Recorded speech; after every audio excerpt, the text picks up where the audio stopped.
Ողջույն սիրելի հայրենակիցներ, ուղիղ եթերում Նեան Տապանն է, եւ մեր զրուցակիցն է այսօր Հայ կառուցողական կուսակցության նախագահ, պարոն Անդրեաս Ղուկասյանը։ Բարև ձեզ, պարոն Ղուկասյան, շնորհակալություն Նեան Տապանի հրավերն ընդունելու համար։ Բարև ձեզ։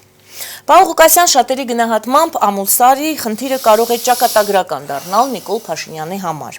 Կա նաեւ այսպիսի մեղադրանք, որ Ամուլսարի հարցում կառավարությունը գնացել է կոռուպցիայի։ Ձեր կարծիքը։ Ես լսել եմ այդ կարծիքները եւ հիմա դժվարանում եմ պնդել, որ այն ինչը որ հայտնի է մեզ բավարար հիմք է կոռուպցիայի մասին խոսելու համար, բայց Ամուլսարը իսկապես կարևոր հարց է, որը որ զգալիորեն ազդեց Նիկոլ Փաշինյանի եւ անձնական վարկանիշի վրա եւ իմ քայլ դաշինքի քաղաքական այդ սուբյեկտի վարկանիշի վրա եւ իհարկե այս հարցում կա ակնհայտորեն կա ուղղորդված եւ դիտավորություն իշխանությունների կողմից դա տեսանելի է եւ այս հարցով կարող է հակադրվել իմ քայլը հանրությանը, իմ քայլը այսօր եւ Նիկոլ Փաշինյանը հանդես են գալիս թեզով, որ իրենք այն քաղաքական սուբյեկտն են, ով պաշտպանում է ժողովրդի շահերը։ Եվ այս հարցով կարող է լինել այդ շահերի բախում, որովհետև մենք ունենք շարժում Հայաստանում, դա ոչ միայն բնապահպանական, այլ կարելի է ասել քաղաքացիական շարժում է, որը որ պաշտպանում է հենց հանրային շահերը եւ Ամուլսարը ըստ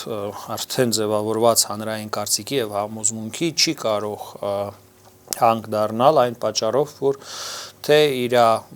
էությամբ, օգուտը, որը որ կարող է տնտեսությունը ստանալ դրանից, անհամեմատելի է այն վնասների հետ, որը որ այդ հանքը իր աշխատանքի դեպքում պատճառելու է մեր երկրին։ Արդեն հրապարակված են 52 թվականի հաշվետվությունները, ես էլ ստացա այդ հաշվետվությունը երկրաբանների, որոնք որ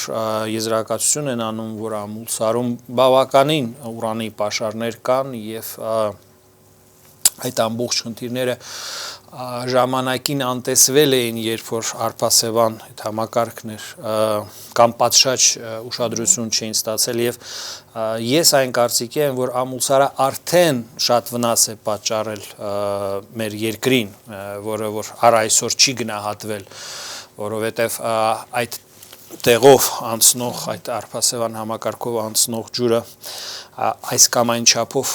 առնչվել է Ամուլսարից ստորգետնյա ջրերի հետ, որոնք որ պարունակել են այս կամ այն չափի ռադիոակտիվ բաղադրություններ եւ ես չեմ բացառում, որ մենք չենք ունեցել հետազոտություն, ինչու Հայաստանում այդքան բարձր են օնկոլոգիայի հետ առնչվող հիվանդությունները։ Բնական առաջի հերթին հարցը, որը որ պիտի առաջանա, որ դա այսպիսի հանքերի, այսպիսի արդյունաբերական օբյեկտների գործելու հետևանքն է։ Եվ այստեղ այո հանրային այդ կարծիքը արդեն կա, հանրային շահը պաշտպանող շարժումը բարձրապես չի կարող թույլ տալ այդպիսի ոտնձգություն մեր հանրության նկատմամբ եւ կառավարությունը, եթե վերագնահատի իր ուժերը եւ փորձի գնալ առճակատման, ունենալու է լուրջ խնդիր։ Կան նաև կարծիք, որ այստեղ խնդիրը ոչ միայն քաղաքասարակությանն է, այլ նաև ներիշխանական է, քանի որ իշխանության մեջ կան մարդիկ, ովքեր ժամանակին շատ բավականին կոշտ պայքարել են հենց որպեսզի հանքը չբացվի, այսինքն իշխանության ներսում եւս կա խնդրեմ։ Մենք այսօր ունենք հիբրիդային իշխանություն, եթե խոսքը գնում է կառավարության մասին, կառավարության փոխվարչապետներից մեկը եւ 6 նախարարները նախորդ ռեժիմի ֆունկցիոներներն են, որոնք որ այսպես ներդաշնակ ներթափանցեցին նոր կառավարության մեջ եւ իհարկե հին համակարգի քրեական ռեժիմից անցած շահերը, որոնք որ ներդրված են տարբեր կոնկրետ նախագծերի մեջ, այսօր ունեն իր լոբիստներին կառավարական համակարգի մեջ, այսինքն կան մարդիկ, ովքեր որ առաջ են տանում այդ պրոյեկտները, փորձում են այդ պրոյեկտների շահերը պաշտպանել։ Ինձ համար ակնհայտ է, որ ամուսարը առնչվում է նաև Սերժ Սարգսյանի անձնական շահերի հետ, որովհետև այդպիսի լիցենզիաներ, արտոնություններ տրամադրել Հայաստանում առանց անձնական շահագրգռվածության քրեական ռեժիմի ժամանակ չէր կարող տեղի ունենալ եւ ամուսարի այդ հանքարդյունաբերական ընկերության մեջ կուտակված են նախորդ քրեական ռեժիմի այդ վերնախավի բազմաթիվ ներկայացուցիչների շահերը, որոնք ունեն այսօր իրենց ներկայացուցիչներին նաև այսօրվա կառավարական համակարգում եւ ես կասեի, որ հարցը ոչ թե այնպեսին է, որ կան բնապահպաններ, որ պաշտպանում են հիմա, իսկ կառավարության բնականon դրսևորումն է այս նախագիծը առաջ տանել, այլ հակառակը, կան քրեական ռեժիմի ներկայացուցիչներ այսօրվա կառավարությունում, որոնք որ փորձում են նախկինից եկած այդ տեսակ նախագծերը, ինչպիսին սանիտեկներ օրինակ, փող լվանալու հանրային ռեսուրսները իշախ իրենց օգտագործելու, այսինքն քրեական ռեժիմի տրամաբանությամբ մտածված այդ պրոյեկտները շարունակել տանել առաջ, այդ լոբինգը շատ հսկա է, շատ ուժեղ է եւ ամուսարը ըստիս դրա օրինակն է, վառ օրինակն է։ Իսկ կարող է արդյոք ամուսարի հանքի շահագործման թույլտվությամբ հների եւ նորերի դեռևս ընդգծված սահմանը վերանա, այսինքն ավելի շատ մարդ ընդդիմանա ներկայիս իշխանություններին։ Իհարկե, եւ դա մենք տեսնում ենք։ Դա ամենաթույլ օղակներից մեկն է։ Դա ամենաթույլ օղակներից մեկն է։ Դա այդպես է։ Բարի 2016 թվականի հուլիսի 29-ին Սարիթաղում տեղի ունեցած բախումների գործով դատական նիստերը դեռևս շարունակվում են եւ դուք պարբերաբար, ասես աշխատանքի գնում եք այդ դատերին։ Ձեր դեմ գործը չի կարճվել։ Քրեական հետապնդումը շարունակվում է։ Շարունակվում է, դուք ազատ եք արձակվել, կարելի ասել խափանման միջոցն է փոխվել։ Խափանման, այո, մենք անդադ ասում ենք ազատ է արձակվել, բայց իսկապես խափանման միջոցն է ձեր փոխվել եւ ձեզ շարունակում Քանի որ հեղափոխության արդյունքում Սերժ Սարգսյանը հրաժարական տվեց, իսկ խափանման միջոցը իմ նկատմամբ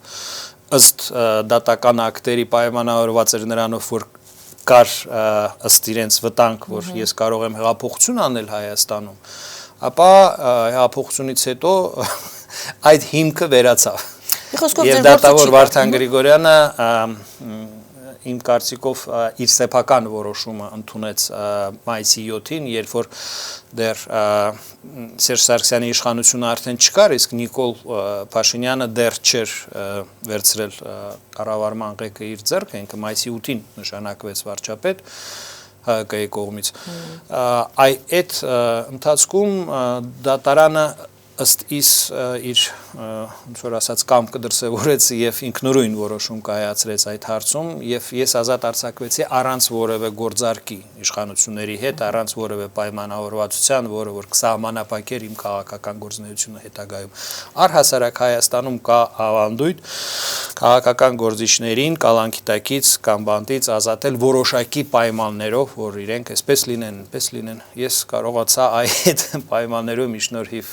այդ դատավորին ազատ արձակվել առանց այնպիսի պայմանների։ Բայց այնուամենայնիվ, ինչպես նշեցինք, ձեր գործը չի կարճվել եւ դուք մեղադրվում եք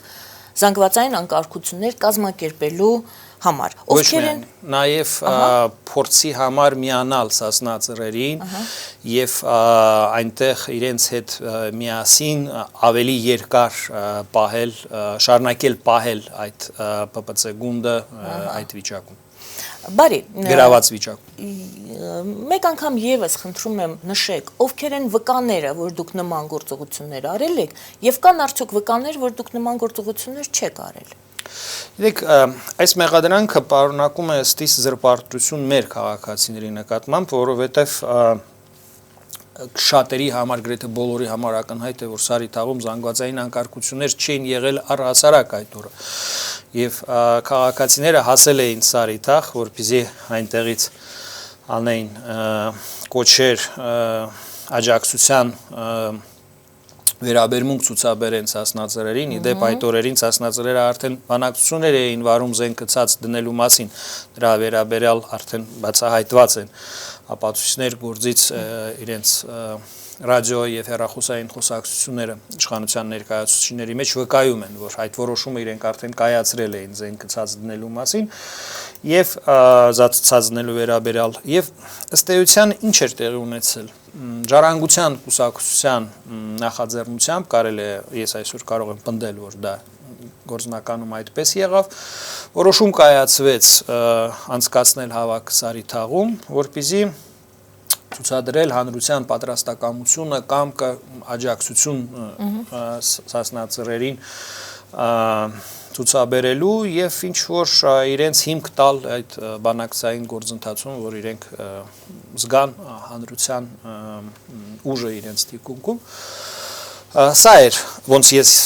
հիմա վերլուծում եմ եւ հասկանում եմ այդ իրադարձությունները եւ դրա համար ժառանգության կուսակցության ողջ ակտիվը այդտեղ ներկայացված էր այդ օրը ես ճիշտն ասած այդքանն էլ չէի համարում որ դա ճիշտ վայր է հավաք անցկացնելու համար որովհետեւ այդտեղ ոստիկանությունը կարող էր սա դրանք գործել եւ օգտագործել նման հավաքը քաղաքացիների նկատմամբ ուժ գործադրելու համար Ես այդ օրը հարցազրույցով առաջին էմի միջոցով իմ կարծիքը ներկայացրեցի քաղաքացիներին, որ գտնում եմ, որ ճիշտ է շրջափակման մեջ վերցնել այդ ՊՊՑ գնդի տարածքը եւ դա անել Պայստազորի նախկին զինվորականների աջակցությամբ իսկ քաղաքացիների շեշտը տեղափոխել Բաղրամյան փողոց եւ ամրապնդել Սերժ Սարգսյանի հրաժարականի պահանջը որտեղ մեծ ճնշում կար տանել մարդկանց դեպի Սարիթաղ դեպի ՊՊՑ գունդ եւ այդ իրավիճակում ես այդ ճնշման հետ համաձայն չէի, որովհետև համարում էի, որ այդտեղ ոստիկանությունը ավելի առավել գործողություններ կարող է անել եւ ավելի ճիշտ է փակել քաղաքը, սկսել անհնազանդությունը քաղաքացիական եւ այլն։ Եվ ամսի 29-ի օրը ինչով էր կարեւոր, այդ օրը մենք խորհրդում քննարկում էինք քաղաքացիական անհնազանդության ծրագիրը, ես ներկայացրել էի այդ ծրագիրը այնտեղ ներկա անդամներին որոնցից մի մասը գործակալներ էին իրականում ոստիկանության բարձր մինչև այդ Իսկ ինչ խորհուրդ էր դա ովքեր էին այդ խորհրդի անդամները Դա այն խորհուրդները որ համակարգում էր Ոչ սասնածրերի անդամ եք եղել ոչ ժառանգության անդամ եք եղել Դա ինչ խորհուրդ էր Հուլիսի 22-ին Ալբերտ Բաղդասարյանի նախաձեռնությամբ ձևավորվեց ժառանգության այդ շենքում այդ իրենց հիմքի վրա ձևավորվեց հանրային խորհուրդ, որ համակարգում էր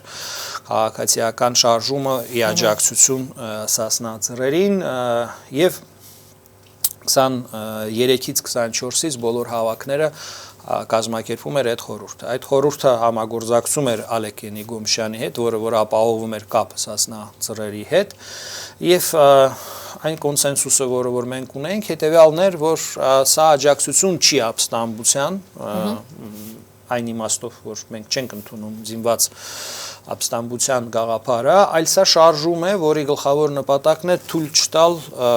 կողմերի միջև բախում եւ արյունայեղություն։ Քաղաքական իմաստով այդ կարգախոսը, որի առաջ քաշողներից մեկը ի սկզբանե դեռևս հուլիսի 17-ին ես եմ եղել, հենց իմ առաջի արձագանքն է դա եղել այդ իրադարձությանը, իրականում կաշկանդում էր Սերժ Սարգսյանի վարչախմբին եւ հնարավորություն էր տալիս անհնազանդության քաղաքացիական խաղաղ լայն շարժում կազմակերպել եւ հասնել խաղաղ մեթոդով իշխանության ճգնաժամին եւ հրաժարականին եւ այստեղ այդ իրադարձությունները իհարկե իմ կարծիքով մտահոգեցին իշխանություններին եւ իրենք որոշեցին կտրուկ գործողությունների դիմել եւ հուլիսի 29-ին իսկապես իրենք օգտագործեցին ժառանգության այդ կազմակերպած երթը դեպի Սարիթաղ նրա համար որ նախապես ընդեղ ներդրեցին իրենց սադրիչներին, որպեսզի հրահրեն այդ բախումը եւ հարցը ներկայացնեն այնպես, որ տեղի է ունեցել իբր թե զանգվածային անկարգություն եւ իրենք ստիպված էին եղել ուժ գործադրել եւ այլն եւ դա պետք է հիմք հանդիսանար գործիչներին կալանավորելու համար եւ այդ ամբողջ շարժումը կասեցնելու համար։ Հուլիսի 30-ին բոլոր այն գործիչները, ովքեր որ չէին կալանավորվել, հայտարարեցին, որ իրենք ցած են դնում այդ պայքարի դրոշը, լուծարում են խորհուրդը, այսինքն մեր ներկայությամբ իրենք այդպիսի որոշում չէին կարող կայացնել, երբ որ ինձ եւ ժառանգության մի քանի անդամներին կալանավորեցին, այդ հնարավորությունը արդեն իրենք ունեցան եւ հուլիսի 30-ին, երբ որ զանգվածային մարդիկ դուրս եկան փողոց եւ իսկապես արդեն համազգային ալիք բարձրացավ բողոքի, որովհետեւ Սարի թաղը հասկանալի էր, որ կարող է այդպիսի կոշտ բախման արժանանա այդ երթը, այդ խաղաղ երթը դեպի Սարիթաղ եւ նման դեպքում ակնհայտ է եւ կանխատեսելի է հանրության արձագանքը։ Մեր հանրությունը չի հանդուրժում բռնության, ոստիկանական բռնությունը բնությամբ բնազդով չի ընդունում մեր հանրությունը եւ որպես կանոն դրա դեմ մեր քաղաքացիների արձագանքը լինում է համակարգված, կոլեկտիվ, սոլիդար եւ դա մեր հանրության հատկություններից մեկն էր եւ ակնհայտ էր, որ ամսի 30-ին մենք, այսպես ասած, գնում ենք, որպեսզի հարվածի տակ հայտնվենք, որ մեզ կալանավորեն այն տրամաբանությամբ, որ մեր ընկերները կկարողանան այդ շարժումը բարձրացնել եւ տանեն առաջ։ Ու տեսանք, որ եղավ հակառակը, իրենք ցած դրեցին պայքարի դրոշը, թողեցին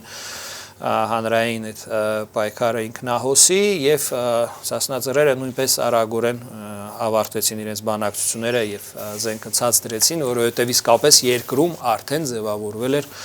հեղափոխական իրավիճակ եւ հանրությունը պատրաստ էր մասնակցել այդ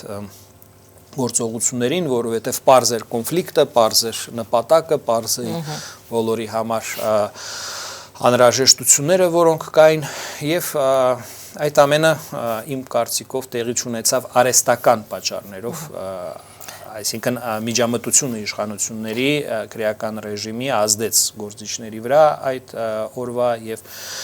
արհեստական այդ հեղափոխությունը կասեցվեց հուլիսին։ Պարոն Ղուկասյան, դուք դատավարության ժամանակ ասել եք այդ մասին, որ ամեն ինչը երթերը, ասուլիսները, կոչերը ուղղված էին բանակցություններ սկսելու եւ այսպիսի միտք եք արտահայտել, իշխանությունն է մեղավոր եղելության համար։ Ինչով է մեղավոր իշխանությունը, արդյոք մարտի 1-ի տրամաբանություն կար։ Սա ինչ-որ նմանություն, թե ոչ։ Մայիս ամսին Ժիրայր Սեֆիլյանը ստացավ տեղեկություն, որ ապրիլյան պատերազմի այդ առնչվող այդ իրադարձությունները նաև առնչություն ունեն կոռուպցիայի, միջազգային կոռուպցիայի։ Կամ ավելի պարզ ասած, որ Սերժ Սարգսյանը գումար է ստացել իր որոշակի վարկի համար այդ օրերին։ Եվ ես չգիտեմ այդ տեղեկությունը ճիշտ է թե սխալ, բայց գիտեմ, որ այդպիսի տեղեկություն Ժիրայր Սեֆիլյանը ուներ եւ նա անցկացրեց ասուլիս եւ ասեց դրա մասին իր կալանքից շատ դրանից հետո կալանավորվեց արդեն հունիսի 20-ին։ Այսինքն ինչ իրավիճակ էր ստեղծվել։ Իմ համոզմունքն է, որ ապրիլյան պատերազմը եղել է գեոպոլիտիկ պայմանավորվածությունների արդյունքում եւ այդ բացահայտումները, որոնք տեղի ունեցան Ժիրայր Սեֆիլյանի կողմից, հետագայում իմ կողմից, երբ որ ես եւ Դավիթ Հովհաննիսյանը մենք հրապարակեցինք այն տեսանյութերը, թե ինչպես են ադրբեջանական զինվորները ներթափանցում մեր դիրքերի թիկունք, դա կարևոր բացահայտումներ էին, որովհետեւ իրենք փլուզում էին այդ գեոպոլիտիկ պայմանավորվածությունը ապրիլյան պատերազմի շուրջ։ Ըստ էության արդեն կարելի է դատել եւ եզրակացություն անել, որ ապրիլյան պատերազմի նպատակն էր հարկադրել կողմերին խաղաղության։ Ադրբեջանը ստացավ յուրաքանչյուր պատերազմ ունի իր քաղաքական նպատակ, ստացավ սահմանափակ աջողություն, որը որ հնարավորություն տվեց Ալիևին մատուցել դա իբրև ռազմական հաղթանակ, հայկական կողմը ստացավ սիգնալ, որ պետք է գնալ զիջումների եւ դիտվում էր, որ այդ իրադարձությունը, այդ երևույթը, որտեղ որի մեջ հայտնվեցին մեր ժողովուրդները, հնարավորություն են տալիս քրեական ռեժիմներին Հայաստանում եւ Ադրբեջանում հռչակել խաղաղության հաստատման մասին այդ ֆոնի վրա։ Եվ այստեղ շատ բարդ իրավիճակ էր, որովհետեւ բացահայտելով այդ ամբողջը եւ Ժիրայր Սեֆիլյանը եւ ես հայտնվում էինք մի բարդ իրավիճակում, երբ որ մենք չունեինք թիկունք իդեմս արևմուտքի, որը նույնպես գերադասեց լռել այդ իրավիճակում, ակնկալելով, որ խաղաղության համար ցանկացած զոհեր, որոնք որ կմատուցվեն հետագայում խաղաղության բարիքներով կարդարացվեն, թեպետ եւ մեր կարծիքը միշտ եղել է, որ քրեական ռեժիմները Հայաստանում եւ Ադրբեջանում ընդամենը շահարկում են այս խաղաղ կարգավորումը իրենց իշխանությունը վերարտադրելու եւ մեր ժողովուրդները զավթած պահելու վիճակում այդ վիճակը ուժեղացնելու համար եւ նման պայմաններում իհարկե մենք գնացինք ամեն մեկը առանձին, ոչ փոխկապակցված Ժիրայրը իր կողմից, ես իմ նախաձեռնությամբ, բայց մենք ընբռնեցինք անհրաժեշտությունը բացահայտել այդ ամբողջ դավադրությունը եւ հանդես գալ այդ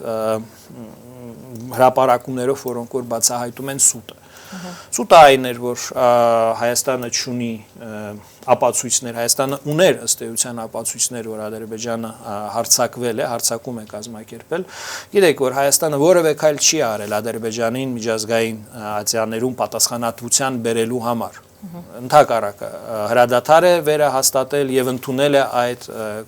հրադադարի գծի փոփոխությունը, կորցրած դիրքերը եւ այլն, այսինքն արագ այդ ամբողջը փորձեցին ոնց որ ասած քաղաքական առումով օրինականացնել, լեգալացնել, բայց մենք ընդվզում էինք դրա դեմ, որովհետև գտնում էինք, որ նման եղանակով ոտնահարվում են միջազգային հարաբերությունների գլխավոր սկզբունքները, այսինքն ուժ չգործադրելու սկզբունքը ինչ է ենթադրում, որ չի կարող ուժով նույնիսկ մի մետր որևէ կողմը մյուս կողմից վերցնել եւ եթե այդպիսի բան տեղի է ունենում, պետք է անպայման հետ վերադարձնի։ Դա քանդում էր ամբողջ այդ պայմանագրային պատերազմի մոդելը, մենք հայտնվեցինք խոցելի վիճակում եւ իշխանությունները օգտագործեցին իրենց ռեպրեսիվ մեխանիզմը եւ օգտագործեցին սուտ վկայությունների մեթոդը եւ Ժիրայր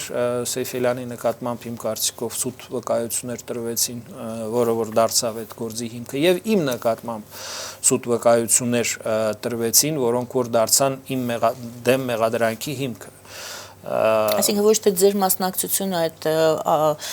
հուլիսի 29-ին այլ հենց ապրիլյան պատերազմի հետ կապված ձեր ինֆորմացիան։ Քրեական գործի մեջ կա նյութ, որից հետևում է, որ իմ հեռախոսը սկսել են լսել հունիսի 20-ին։ Այսինքն բավականին ժամանակ մինչև Իսկ երբանից եք դուք սկսել ոստիկանությունը որպես հիմք ինչ էր ներկայացրել իմ հեռախոսը լսելու, որ իբր թե ես նախատեսում էի զանգվածային անկարգություններ կազմակերպել հանրաքվեի ժամանակ եւ այսինքն դեռևս այդ ժամանակներից իրենք մեզ հետևում էին եւ հունիսի 20-ին իրենք համարել են, որ հարկավոր է Ժիրայր Սեյֆելյանի կալանավորման օրը, որ իմ հեռախոսը դնել հսկողության տակ։ Այսինքն օրինականացնել։ Գործնականում մեր կարծեմ թե եւ մինչեւ հիմա այդ պրակտիկան լսել հեռախոսները պահպանվում է, բայց երբ որ պետք է մեղադրանք ներկայացնել, դա օրինականացնում են, բերում են դատարանից որոշում եւ այլն եւ այլն։ Բարի, իսկ ինչու չի տրվել քաղաքաիրավական գնահատական մեր նախկին իշխանություններին։ Եթե տրվեր գուցե այդ ապրիլյան Դե գիտեք, մեր դիրքերը այսօր կբարձրանար բավականին թույլ են, որովհետև մենք չունենք այսօր մեծ ազդեցություն հանրության վրա, որովհետև ապրիլյան հեղափոխությունից հետո Նիկոլ Փաշինյանը եւ իր քաղաքական խումբը վայելում են մեծ վստահություն եւ այլ կարծիքները, որոնք այլ քաղաքական տեսակետները հանրությունը պարզապես չի լսում։ Հանրությունը ուշադրություն չդարձրեց, որ ինչպես ստացվեց, որ Մուկուչյանը, որը որ տարիներ շարունակ ներգրաված էր իշխանության յուրացման գործընթացում, իսկ ընտրությունների արդյունքը կեղծելը դա իշխանության յուրացման գործառույթ է։ Շարունակում է պաշտոնավարել առ այսօր։ եւ շարունակում են պաշտոնավարել բազմաթիվ մարդիկ, ովքեր որ այն ժամանակ հանցագործություններ են կատարել։ Եվ ինձ համար դուք ասում եք, չէ, որ քրեական գործը շարունակվում է։ Այո, այս հեղափոխությունից հետո ոստիկանների այդ վկաները, որոնք որ նախնական քննության ժամանակ ցուցմունք են տվել, իրենք եւ այս ամբողջ ընթացքում գալիս էին դատարան եւ ցուցմունքներ էին տալիս։ Այսինքն այն մեխանիզմը, այն մեքենան այդ շինծու գործը առաջ տանող հեղափոխությունից հետո չէր քանդվել։ Ինքը շարունակում էր Այսօր չի քանդվել փաստորեն, եւ ձեր գործի օրինակով դատենք։ Իմ գործի օրինակով կարելի է ասել, որ ինչ բան է սուտ ցուցմունք, գործակալին ասում են գնա սուտ ցուցմունք տուր, կամ ոստիկանության աշխատակցին ասում են գնա սուտ ցուցմունք տուր, ցուցմունքը պատասխանատվություն է ենթադրում, չէ՞։ Եվ մարդիկ երաշխավորում են, որ պատասխանատվություն չի լինի։ Հակառակ դեպքում ով կգնա նման բանի առանց նախ պետք է դրա համար ինչ-որ պարգևատրում ունենա, երկրորդն էլ պետք է երաշխիք ունենա, որ բացասական հետևանքներ չի լինի իր համար։ Այսինքն այն մեխանիզմները, այն շարժիչ ուժերը, որոնք որ այդ շինծու գործերը անում էին, իրենք պահպանվել են առ այսօր եւ նոր իշխանությունները իրենք ինչ առաջարկեցին։ Իրենք առաջարկեցին ինձ համաներումով ավարտել այս քրեական հետապնդումը, այսինքն անորոշ թողնել այս հարցերը, չպայքարել նրա համար, որ փլուզել այդ ամբողջ գործը, ի հայտ չբերել մինչև վերջ իր շինծու բովանդակությունը, այլ այսպես ասած գնալ կոմպրոմիսի։ Նու բնական է քաղաքական այն թեվը, այն հոսանքը, որ ես ներկայացնում եմ, նման հարցերում կոմպրոմիսների երբեք չի կարող գնալ որևէ իշխանությունների հետ եւ առ այսօր այս քրեական հետապնդումը շարունակվում է եւ ձեր հարցի մյուս պատասխանը բազմաթիվ վկաներ, լրագրողներ, ցույցի մասնակիցներ արդեն եկել են եւ տվել են իրենց ցուցմունքները, որ առհասարակ զանգվածային անկարգություններ չեն եղել, որ քաղաքացիները հասնելով այդ վայր խաղաղ դիրքավորված են եղել եւ ոստիկանությունը գիտակցաբար մտադրված, նախապես որոշված պլանով կիրառել է ուժ։ Այնտեղ տապալվեցին ոստիկանության սադրիչների փորձը բախում հրահրել, մենք չտրվեցինք եւ թույլ չտվեցինք քաղաքացիներին դրան տրվել եւ ոստիկանությունը ստիպված եղավ այդ տեսախցիկների արչեւ ինքը բիրտ ուժը առաջինը կիրառել եւ այս ամբողջ քրեական գործի նյութերը ուղղված էին նրան, որ այդ իրողությունը փոխարինել մեկ այլ իրողությունով, իբր թե քաղաքացիներն էին հարձակվել ոստիկանների վրա, քարերով հարվածում էին եւ ոստիկանները ստիպված եղան հակադրվել դրան եւ կիրառել հատուկ միջոցներ։ Սա է տխուր իրավիճակը, այդ իրավիճակը տխուր է նաև նրանով, որ մեր նոր կառավարությունը 1 տարի հետաձգեց կոմունիկացիան եվրոպական դատարանին։ Իմ բողոքը եվրոպական դատարանում 17 թվականից կարելի է ասել մինչև վերջի օրերը չէր կարող հասնել դատական քննության, որովհետև վերջի տարին հեղափոխությունից հետո նոր կառավարությունը, նոր ներկայացուցիչը Հայաստանի ամենքերպ հետաձգում էր կոմունիկացիան եւ դա աննախադեպ երևույթ է, երբ կոմունիկացիան կառավարության եւ եվրոպական դատարանի միջև տևում է 1 տարի, բայց իրենց հաջողվեց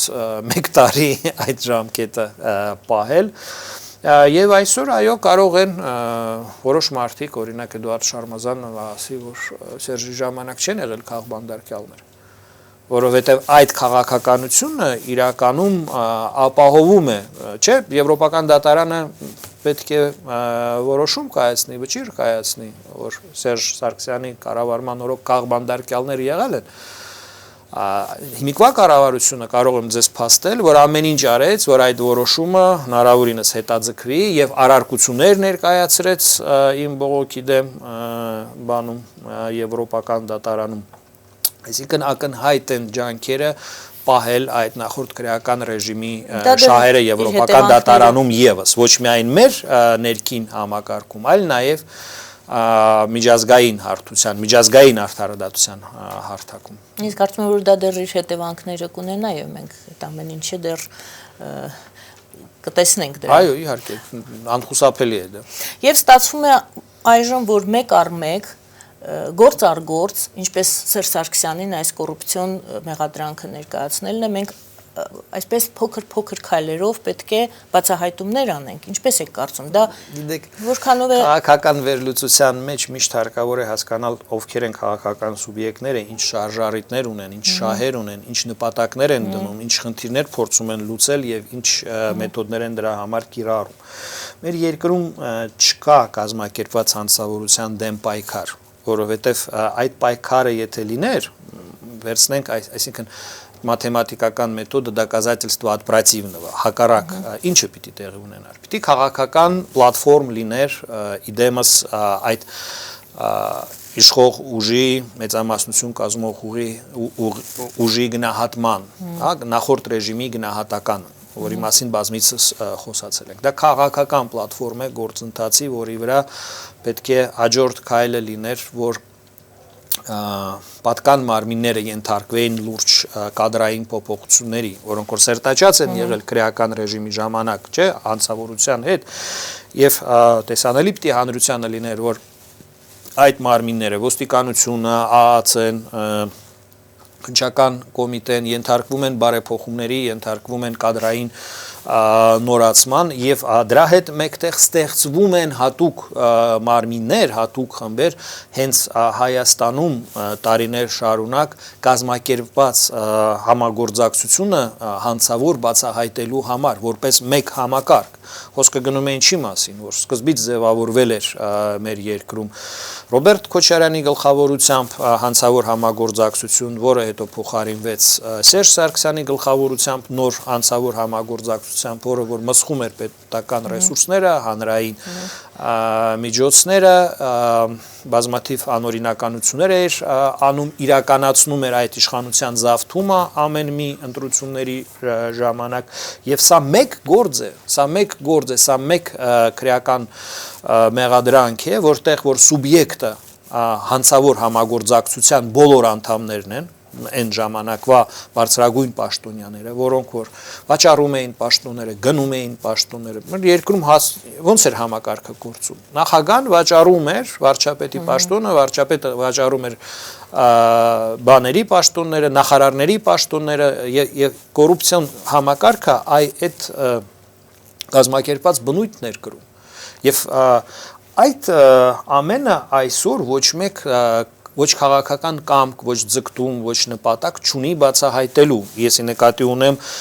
խորհրդարանում ներկա ուժերից։ Իշխող ուժը չունի այդպիսի մտադրություններ, գործողությունները ցույց են տալիս, որ իրենք այլ ճանապարհ են ընտրել, սելեկտիվ բացահայտումներ, որոնք որ հնարավորություն են տալիս ոչ թե վերականգնել արդարությունը, ոչ թե մաքրել մեր պետական համակարգը հանցավորներից, այլ այդ համակարգը հսկողության տակ պահել, որովհետև երբ որ կիրառվում է այդ սելեկտիվ մեթոդը, այսօր դու դեմ դուրս եկար, քրեական գործ կառուցենք քո դեմ եւ այլն, դա կառավարման հսկա ռեսուրս է եւ այս կառավարման ռեսուրսը նման է Սերժ Սարգսյանի կառավարման ռեսուրսին։ Սերժ Սարգսյանի քաղաքական ուժը մեր երկրում պայմանավորված է նրանով, որ նա երկար տարիներ աշխատելով ազգային անվտանգության համակարգում եւ ոստիկանության համակարգում բավականին ձեռք բերեց նյութեր քաղաքական եւ հասարակական գործիչների դեմ եւ այդ կոմպրոմատը իրեն օգնեց հաստատել իր իշխանությունը եւ քաղաքական դաշտում եւ պետական համակարգի կառավարման տիրույթում այսօր ըստ էության այլ եղանակներով, բայց այդ շանտաժի մեթոդը մարդկանց պահել հսկողության տակ նման եղանակներով այդ պրակտիկան գլխավորապես իշխում է եւ այսօրվա կայունությունը, այսպես ասած, պայմանավորված է դրանով, որ նախկին այդ մեքենան, հանցավոր ռեժիմի մեքենան չի կազմալուծվում ամբողջությամբ, բայց վերահսկողությունը իր նկատմամբ հաստատվել է եւ այդ սելեկտիվ քաղաքական ոնց որ ասած ուղղվածություն ունեցող բացահայտումները գործիք են հանդիսանում այդ ամբողջը պահել հսկողության տակ։ Շնորհակալություն, մենք ընդհատվենք կարճատև դադար հայտարարենք եթերում, սիրելի հեռուստադիտողներ, մնացեք մեզ հետ, մենք կշարունակենք այս թեման եւ այս հարցերը։ Գովազդ է եթերում։ Հեռուստադիտողներ, հիշեցնեմ, որ մենք զրուցում ենք Անդրեաս Ղուկասյանի հետ։ Շարունակենք մեր թեման գովազդից առաջ, ինչի մասին որ խոսում ենք Սերժ Սարգսյանի հետ կապված այս կոռուպցիոն գործով կարող է սահմանափակվել կամ այս տիպի գործեր պետք է քննվեն, եթե չեն տրվել քաղաքական գնահատական, քաղաքական իրավական գնահատական չի տրվել նախկին իշխանություններին, այսպես հատվածական գործերով ինչ որ մեկը վկայություն տվեց, մյուսը վկայություն տվեց կամ չտվեց։ Բնական է, որ նման գործերը դառնում են ավելի շատ գործիքներ այլ քաղաքական նպատակների համար։ Ըստ էության կարևոր է իմ կարծիքով այն հանգամանքը այս մեղադրանքի հետ կապված, որ առհասարակ Սերժ Սարգսյանի նկատմամբ կարող է ներկայացվել մեղադրանք, որտեղ մինչև օրս այդ հարցը կարծես օդում էր, որ Նիկոլ Փաշինյանի կառավարությունը անզոր է մեղադրանք ներկայացնել, նոր քաղաքական ուժը անզոր է որևէ մեղադրանք ներկայացնել անձամբ Սերժի։ Եվ դա ազդում էր կառավարության վարկանիշի վրա եւ Նիկոլ Փաշինյանի վարկանիշի վրա, իսկ այս կառավարությունը շատ ուշադիր է իր վարկանիշի նկատմամբ եւ բնականաբար այդ հարցը հասունանում էր եւ այս մեղադրանքի առաջադրումը բավականին վերականգնեց վստահությունը Փաշինյանի նկատմամբ, իր քաղաքական ուժի նկատմամբ, որովհետև այդ հարցը հանրությանը մտահոգում էր, երբ պիտի Սերժ Սարգսյանին ներկայացնեն որևէ մեղադրանք։ Այդ մեղադրանքի ներկայացնել իհարկե հնարավոր դարձավ որոշ եւ գեոպոլիտիկ միջավայրում, որովհետև Ռուսաստանի Դաշնությունը ըստ էության չարարկեց Սերժ Սարգսյանին քրեական պատասխանատվություն բերելու համար եւ առաջացավ նաեւ մյուս հանգամանքը, որ Սերժ Սարգսյանը տարբեր արտերկրներում սկսել էր աշխատանք տանել իօգուտ Ռոբերտ Քոչարյանին եւ այս մեղադրանքը հնարավորություն տվեց կանխել իր երկրից դուրս գալու հնարավորությունը։ Բայց եւս կա երկու շատ կարևոր ըստ իս հանգամանք այս մեղադրանքի հետ կապված, որ մեղադրանք առաջադրողները միգուցե եւ չէին ի սկզբանե նկատի ունենում, բայց քաղաքական հետևանքներ դա այսինքն ունենալով նեղ խնդիրներ սահմանափակել Սերժ Սարգսյանի դուրս գալը երկրից եւ երկրում ստեղծել մի այնպիսի քաղաքական իրադարձություն, որպեսզի վարկանիշը կառավարության բարձրանա, մեկտեղ ստեղծեցին մեկ այլ իրավիճակ շատ կարևոր ըստ իս, ինչու։ Ըստ ներկայացրած մեղադրանքի Սերժ Սարգսյանը 2013 թվականին հունվարի 25-ին օգտագործեց իր անձնական լծակները, որպեսզի 1.5 միլիարդ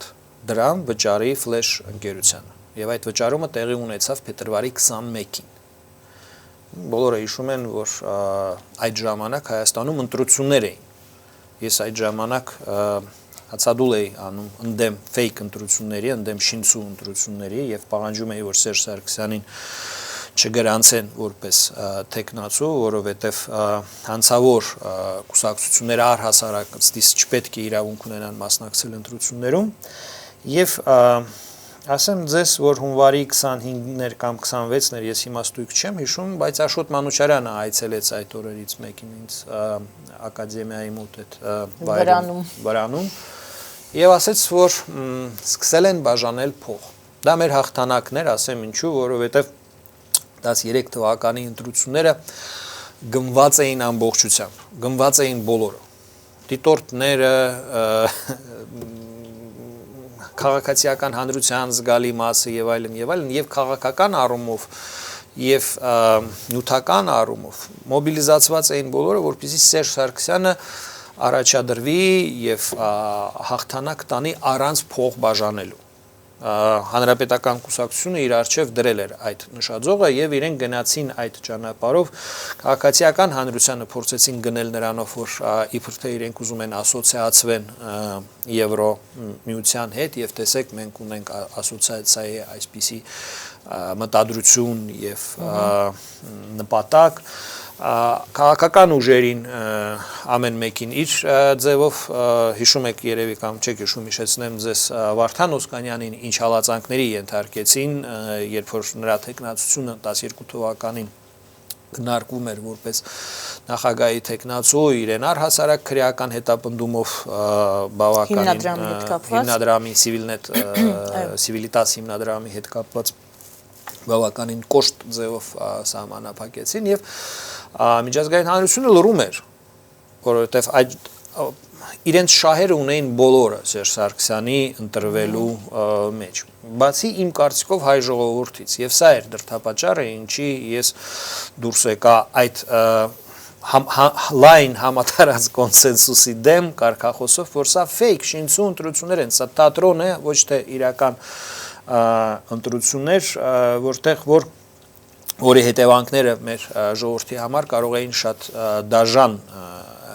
լիներ եւ դաժան հետևանքներ լինեին ըստիս եւ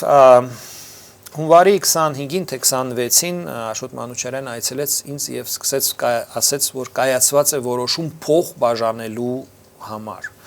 Այսինքն այս մեղադրանքը, որ ներկայացված է Սերժ Սարգսյանին, իրականում բացահայտում է, որ 13 թվականի հունվարին, երբ որ քրեական ռեժիմը վարչախումբը հասկացավ, որ իրենք չեն կարող բավականաչափ ձայներ հավաքել, իրենք ստիպված եղան գնալ գումար բաժանելու։ Եվ այստեղ իհարկե ֆլեշ մյուս այդ բիզնեսմենները տրամադրեցին գումար բաժանելու համար այդ կուսակցական իրենց կառույցներին, իսկ պետությունը հատուցեց իրենց այդ գործողությունները պահուստային ֆոնդից եւ սրա մասին է այս քրեական գործը։ Իհարկե, ով որ այդ մեղադրանքը առաջադրում էր այդպիսի նպատակ, վստահ եմ, որ չէր հետապնդում, բայց ստացվեց այնպես, որ իրենք լուսավորեցին հենց այն հատվածը, որ առնչվում է իշխանության յուրացման հետ։ Նկատելի է, որ իմ քայլ այդ իր քաղաքականության մեջ զերծ է մնում Սերժ Սարգսյանին մեղադրել իշխանության յուրացման մեջ։ Եվ 2008 թվականի մարտի 1-ի հետ կապված Սերժ Սարգսյանին այդպիսի մեղադրանք չի առաջադրվել եւ 13 թվականի թեպետ եւ տեսնում եք, որ ունեն բավարար հիմքեր հիմնավորելու թե ինչպես էր գործում այդ մեխանիզմը։ Քաղաքացիներին բաժանվում էր գումար, բայց այդ գումարը պետական միջոցներն են եւ այդ մեղադրանքը, որ Սերժ Սարգսյանը մսխել է այսքան գումար եւ այլն, ինքը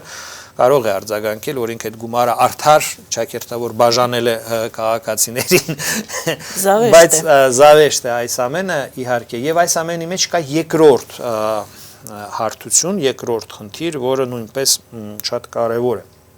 Տեսեք, քննիչի որոշումը Սերժ Սարգսյանին խափանման միջոցը օգտագործել ստորագրություն երկրից չբացակայելու համար։ Եվ այստեղ առաջանում է հարց, այդ մի քննիչ որոշում է կայացնում, վերցնում է իր վրա պատասխանատվություն, որ այդպիսի խափանման միջոցը բավարար է։ Այսինքն մենք ունենք մի քրեական գործ, որտեղ քննիչը, դատավորները չեն վերցնում իրենց վրա համարձակություն Ռոբերտ Քոչարյանի նկատմամբ խափանման միջոցը փոխել գրավով կամ փոխել ստորագրությամբ չբացակայելու համար։ Իսկ որտեղից է առաջանում Սերժ Սարգսյանի նկատմամբ, որը որ ըստ օդում պտտվող տվյալների եւ քրեական գործի այդ մեղադրանքի էությամբ տիրապետում է բավականին մեծ գումարների, եղել է անմիջական, 1 տարի, 1.5 տարի առաջ դեռևս եղել է ղեկավար, կարող է ազդել գործի այդ բոլոր ներկայացուցիչների վրա, այսինքն ազատության մեջ գտնվելով ինքը ով կարող է վստահաբար ասել, որ չի խոչընդոտի արդար քննությանը, չի փորձի փախուստի դիմել։ Իհարկե այստեղ այդ հանգամանքը, որ Սերժ Սարգսյանի նկատմամբ կա այսպիսի մեծ շակերտավորը կասեի վստահություն, վկայում է քաղաքական միջամտության մասին։ Ոչ մի քննիչ իր վրա չէր վերցնի այդպիսի պատասխանատվություն, առնվազն քննիչը կկիսեր այդ պատասխանատվությունը դատավորի հետ, որովհետև կբերեր կալանքի մասին որոշումը դատարան եւ կթողներ դատարանի հայացողությամբ գրավ նշանակել թե ոչ։ նման գործով, որ առնչվում է պետական վերնախավի այսպիսի ուժեղ եւ ունևոր մարդկանց հետ մեղադրանքների, իրենց ցուցմունքների եւ այլն եւ այլն։ Բայց տեսնում ենք, որ ինչ որ մեկը վերցնում է իր վրա պատասխանատվություն, հա, որ այդ ամբողջը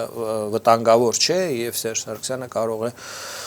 միայն այդ խափանման միջոցով վստահելի է, որ չի ազդի բաները։ Իհարկե այստեղ քաղաքական պատասխանատվությունը բոլորիս հասկանալի է ամբողջությամբ Նիկոլ Փաշինյանի վրա է։ Եթե Սերժ Սարգսյանը վաղը փախնի երկրից, Նիկոլ Փաշինյանը չի կարող ասել, որ դա Վանեցյանի պատճառով էր կամ ում պատճառով էր։ Եվ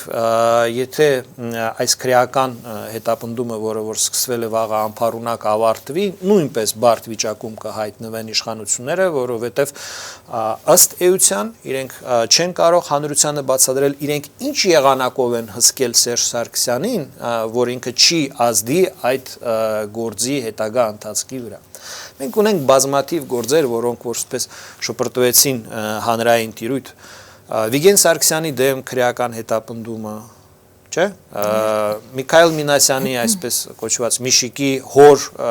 նկատմամբ քրեական հետապնդումը, Սերժ Սարգսյանի եղբայրների դեմ քրեական հետապնդումները, նրանց որդիների եւ դստրի դեմ հետապնդումները, ինչ որ sense շրջանառություն նետվում են գործեր, որոնք որ հետո կարծես հանրային ուշադրությունից, տիրույթից վերանում են եւ ֆիքսվում է, որ կան այդ հետապնդումները, բայց ինչ արդյունքի իրենք բերեցին, այդ արդյունքները հանրային տեսադաշտից հեռու են չկան եւ մարդիկ իրենց առօրյա կյանքում մոռանում են դրա մասին եւ միայն տպավորվում է, որ հարուցել են քրեական գործ, իսկ հետո որ այդ քրեական գործերից գործնականում բան չի մնում եւ որևէ արդյունք իրենք քաղաքաիրավական, չասած իրավական արդյունք, իրավական հարթությունցան արդյունք չունեն, բացի նրանից, որ հանրությանը ասում է, որ տեսեք, մենք նման բան կարող ենք անել։ Հետո ինչ։ Այսինքն Սերժ Սարգսյանի դեպքում, այս գործի դեպքում երկու ճանապարհ կա։ Մեկը այդ ձեր ասած առաջին տարբերակը, որը այդպես կգնա կմարի այս գործը, թեկուզ փող վճարելով, ազատ արձակվելով եւ այլն, կամ երկրորդ տարբերակը, որ այս գործը սկիզբ էր ինչ-որ նոր բացահայտումների։ Նիկոլ Փաշինյանը կհայտնվի ճնշման տակ եւ իր անձնական պատասխանատվությունը այս հարցում ավելի եւ ավելի པարզ եւ հասկանալի է դառնալու մեր հանրությանը, մեր քաղաքացիներին եւ մեր հայրենակիցներին արտասահմանում, այսինքն եթե սա գործիք էր, որը որ մտադիր էին օգտագործել նեղ քաղաքական ինչ որ ընթացքային խնդրի համար,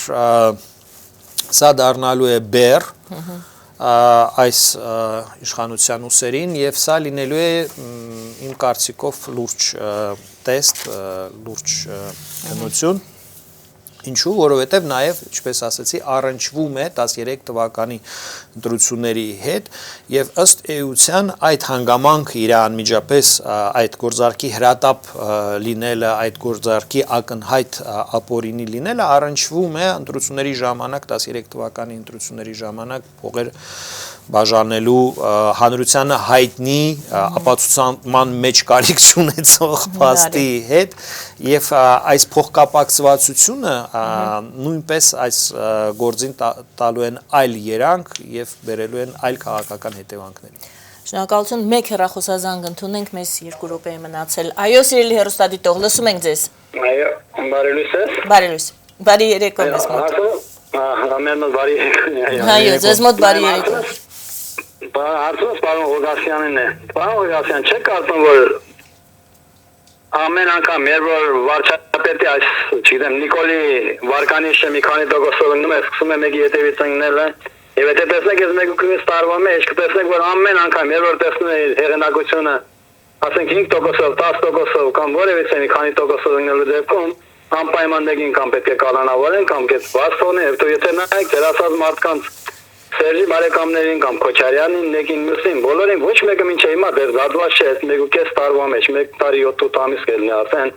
Եվ ինչու՞մն է հարցը։ Կարող եք պատասխանել այս հարցին։ Շնորհակալություն։ Դուք ձեր հարցին պատասխանել եք, դա մեթոդ է կառավարման, դա մեթոդ է հանրային ռեյտինգ պահելու Այսինքն լոկ ռեյտինգ պահելու համար է արվում դա։ Գիտեք, այս քաղաքական իշխանություններին որոշ քաղաքագետներ գնահատում են որպես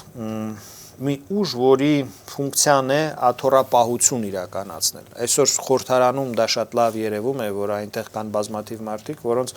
նպատակը ինչպես այդ տրադիցիան եղել է քրեական ռեժիմի ժամանակ խորհրդարանում պարզապես աթոռը պահել, որ այլ մարդիկ չզբաղացնեն, նույնպես եւ հիմա։ Եվ իհարկե այս քաղաքական ֆունկցիա կատարող քաղաքական ուժի համար հանրային պոպուլյար լինելը, վստահությունը հանրային կարևոր գործոն է, ավելի կարևոր քան բարեփոխումները եւ մյուս հարցերը եւ խաղալ հանրային այդ զգացմունքների վրա տպավորություն թողնել, որ գնում է անօրինականության դեմ, կոռուպցիայի դեմ, ապօրինության դեմ պայքար ներկայացնելով այդ հնչողություն ունեցող գործերը այդպես հատվածաբար եւ շատ սելեկտիվ բնականաբար սա մեթոդ է պարզապես ռեյտինգը պահելու համար։ Շնորհակալություն պարոն Ղուկասյան հետաքրքրության համար, շնորհակալություն բոլոր նրանց, ով հետևում էր մեր աշխատանքին, ամեն ինչ լավ է լինելու, միևնույն է։ Ձեզ հետ էր Գայանե Առաքելյանը, բարին։